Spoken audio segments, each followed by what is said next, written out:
आए दिन सभी राजनीतिक पार्टियों में उनके पार्टी के कार्य प्रणाली के खिलाफ और खासकर जब राजनीति में टिकट बंटवारे के खिलाफ जब बातें होती है तो ऐसे में मारपीट की घटनाएं होना सामान्य बात है।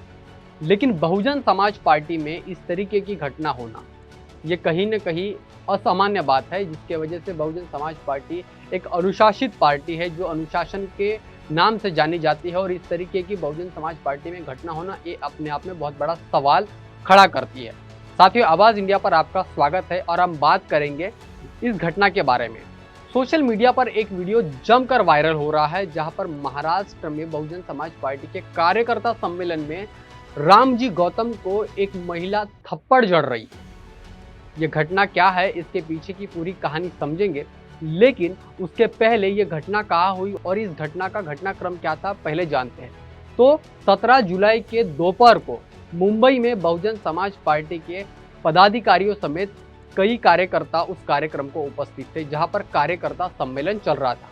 इस सम्मेलन के दौरान जहां पर पार्टी के पदाधिकारी द्वारा बड़े पार्टी के नेताओं का स्वागत किया जा रहा था, तब एक महिला स्वागतकर्ताओं के साथ में आती है और रामजी गौतम के सामने जाकर के उनको एक तमाचा लगा देती है। इस घटना से कहीं न कहीं सोशल मीडिया के साथ में मेन स्ट्रीम मीडिया में भी चर्चा का विषय यह घटना बनी हुई है।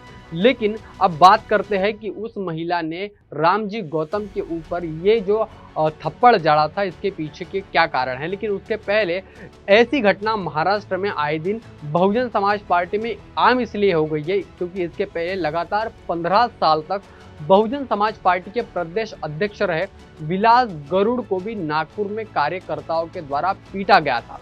उसके बाद में सुरेश साखरे जो उनके बाद में बहुजन समाज पार्टी के प्रदेश अध्यक्ष बने थे, उनके भी साथ में कुछ इसी तरीके की घटना देखने को मिली थी, जिसके बाद में उन्हें पार्टी के बाहर निकाल दिया गया। उसके बाद में बहुजन समाज पार्टी के दूसरे प्रदेश अध्यक्ष संदीप ताजने को लेकर के इसी तरीके की घटना अमरावती में हुई थी, जहां पर कार्यकर्ताओं ने उनके साथ में मारपीट तो की, लेकिन जब बहुजन समाज पार्टी में से उनको निकाला गया तब बहुजन समाज पार्टी के द्वारा ही उनको फिर से प्रदेश अध्यक्ष वीर सिंह द्वारा बनाया गया, जबकि वो उस समय बहुजन समाज पार्टी के प्रदेश प्रभारी थे।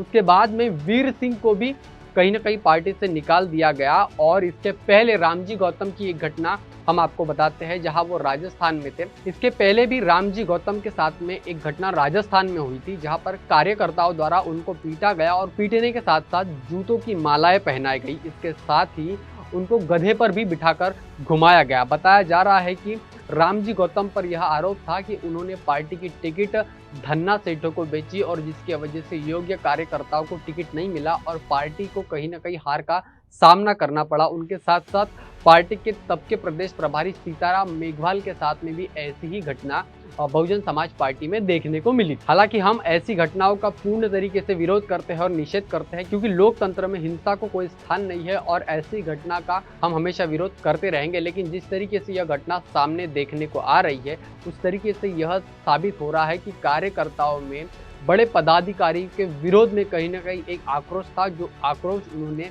इस घटना के माध्यम से निकाला। आइए जानते हैं कि पार्टी के कार्यकर्ताओं द्वारा इन पर क्या क्या आरोप लगे थे, उन आरोपों को हम विस्तार से जानेंगे। तो सबसे पहला आरोप था कि उन्होंने पार्टी का जो है वो टिकट बेचा था, जिसकी वजह से योग्य कार्यकर्ताओं को टिकट नहीं मिला।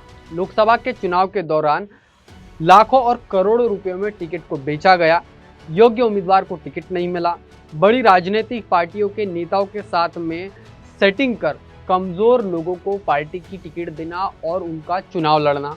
उसके साथ में राज्य की सही रिपोर्टिंग नहीं करना, मतलब कि जो राज्य में वो प्रभारी बनकर गए हैं उस राज्य की सही रिपोर्टिंग पार्टी के केंद्रीय नेतृत्व तक के नहीं पहुंचाना और बहन जी तक सही जानकारी नहीं देना। तो तमाम इस तरीके के आरोप जो है इन पर लगे हुए थे और जिसके वजह से इस तरीके की घटना आज हमको देखने को मिली है। अगर हम महाराष्ट्र और बाकी राज्यों की तुलना करें तो बहुजन समाज पार्टी का खाता महाराष्ट्र में जब से बहुजन समाज पार्टी गठित हुई है तब से नहीं खुला है, लेकिन कहीं न कहीं दूसरे राज्यों में बहुजन समाज पार्टी का अच्छा परफॉर्मेंस रहा है, जहां पर सांसद और विधायक कई बार चुनकर आए हैं। विशेष तौर से बहन जी जब से महाराष्ट्र पर ध्यान देने लगी है तब से ही बहुजन समाज पार्टी का खाता बहुजन समाज पार्टी में नहीं खुला है। लेकिन जब से बहन मायावती जी ने महाराष्ट्र की तरफ ध्यान देने की कोशिश की है तब से ही पदाधिकारियों ने महाराष्ट्र में कोई विशेष काम नहीं किया है, जिसकी वजह से महाराष्ट्र में बहुजन समाज पार्टी का अभी तक के कोई खाता नहीं खुला है, अभी तक के कोई राजनीतिक रिजल्ट बहुजन समाज पार्टी के हाथ में नहीं लगा है। और इसके पीछे का कारण कार्यकर्ता यह बताते हैं कि प्रभारियों की गलत नीतियों की वजह से महाराष्ट्र में बहुजन समाज पार्टी का खाता नहीं खुला, कोई भी रिजल्ट नहीं आया।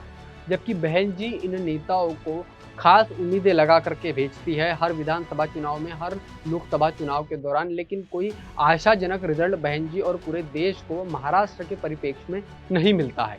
आरोप ये भी लगता है कि प्रभारी संगठन का काम करने के बजाय पैसे बनाने के काम ज़्यादा करते हैं, पैसे की साठगांठ ज़्यादा करते हैं, जिसकी वजह से बहुजन समाज पार्टी का संगठन दिन ब दिन कमज़ोर होते जा रहा है और महाराष्ट्र में इसका कोई रिजल्ट नहीं मिल पा रहा है। और इसी के वजह से बहन जी के ऊपर भी आरोप लगाए जाते हैं कि बहन जी ही केंद्रीय नेतृत्व संभालती है, जिनकी वजह से यह पदाधिकारियों के द्वारा पैसे की मांग करती है।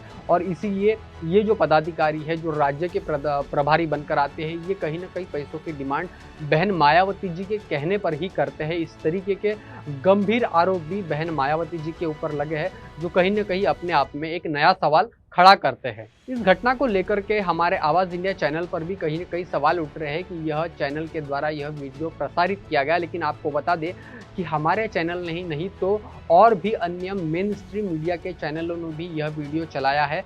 और खासकर बहुजन समाज पार्टी के पदाधिकारी और जो कार्यकर्ता उस समय उपस्थित थे, उनके द्वारा ही यह वीडियो कहीं न कहीं वायरल किया गया है, जिसके वजह से यह आज सोशल मीडिया में और मेन स्ट्रीम मीडिया में काफ़ी छाया हुआ है। आवाज़ इंडिया एक बहुजनों का चैनल होने की वजह से इसकी रीच बहुजनों तक ज़्यादा है, इसलिए यह वीडियो आप तक ज़्यादा पहुंचा है। लेकिन मेन स्ट्रीम मीडिया भी इन खबरों को कहीं ना कहीं दिखाने में कमी नहीं कर रही है। यह बात आम है कि बहुजन समाज पार्टी जो है धन्ना सेठों की पार्टी नहीं है और बिना पैसे से कोई पार्टी नहीं चलती है, लेकिन बहुजन समाज पार्टी को चलाने के लिए उसके कार्यकर्ता सक्षम है और इसीलिए अपनी खून पसीने की कमाई बहुजन समाज पार्टी को वो देते रहते हैं, और जिसके वजह से करोड़ों रुपए का चंदा महाराष्ट्र से कहीं ना कहीं जाता है। और इसी के ऊपर महाराष्ट्र के जितने भी छोटे बड़े पदाधिकारी और कार्यकर्ता है वो सवाल उठाते रहते हैं। और ये जो पदाधिकारी बनाकर बहन जी यहाँ पर भेजती है, या फिर ये जो पैसे की डिमांड करते हैं, लाखों करोड़ों रुपए की जो डिमांड करते हैं, ये डिमांड तो पूरी हो जाती है, लेकिन जो आशाजनक रिजल्ट इनके नेतृत्व में मिलना चाहिए, इस तरीके के रिजल्ट नहीं मिलते हैं। और इसीलिए पदाधिकारी जब सवाल खड़े करते हैं तो उनको जवाब नहीं मिलता, और जवाब नहीं मिलने की वजह से इस तरीके की घटनाएं कहीं ना कहीं देखने को मिलती है। इस तरीके की घटना नहीं होना चाहिए, लोकतंत्र में इस तरीके की घटना का कोई विशेष महत्व नहीं है। लेकिन जब पदाधिकारी और कार्यकर्ताओं में जब ट्रांसपेरेंसी नहीं होती है, जब बातचीत नहीं होता है, तालमेल नहीं होता है, तो कार्यकर्ता अपने आप को रोक नहीं पाते। और इस तरीके की घटना चाहे फिर वो संदीप ताजने के समय हो, चाहे विलास गरुड़ के समय हो, वीर सिंह के समय हो, और अभी वर्तमान के जो महाराष्ट्र के प्रदेश प्रभारी है रामजी गौतम, उनके खिलाफ हो, इस तरीके की घटनाएं हमको देखने को मिलती है। इस घटना को एक्शन में लेते हुए महाराष्ट्र के प्रदेश अध्यक्ष सुनील डोंगरे जी ने तत्काल इसके ऊपर कार्रवाई की, और जिसकी वजह से संदीप ताजने और उनके तमाम जो पदाधिकारी और कार्यकर्ता थे उनको पार्टी से कहीं ना कहीं निष्कासित कर दिया और पार्टी से निकाल दिया। लेकिन इस घटना को लेकर के बहन मायावती जी के पास में अभी तक रिपोर्टिंग तो पहुंच ही गई होगी।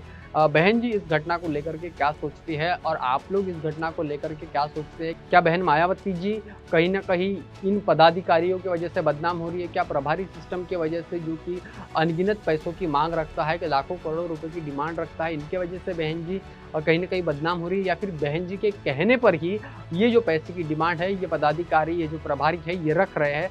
ये अपने आप में बहुत बड़ा सवाल है। आप इस सवाल के संदर्भ में क्या सोचते हैं? इस घटना को लेकर के आप क्या सोचते हैं? आपकी क्या प्रतिक्रिया है? कमेंट बॉक्स में जरूर दीजिए। बने रहिए आवाज़ इंडिया के साथ में। आज के लिए इतना ही, धन्यवाद।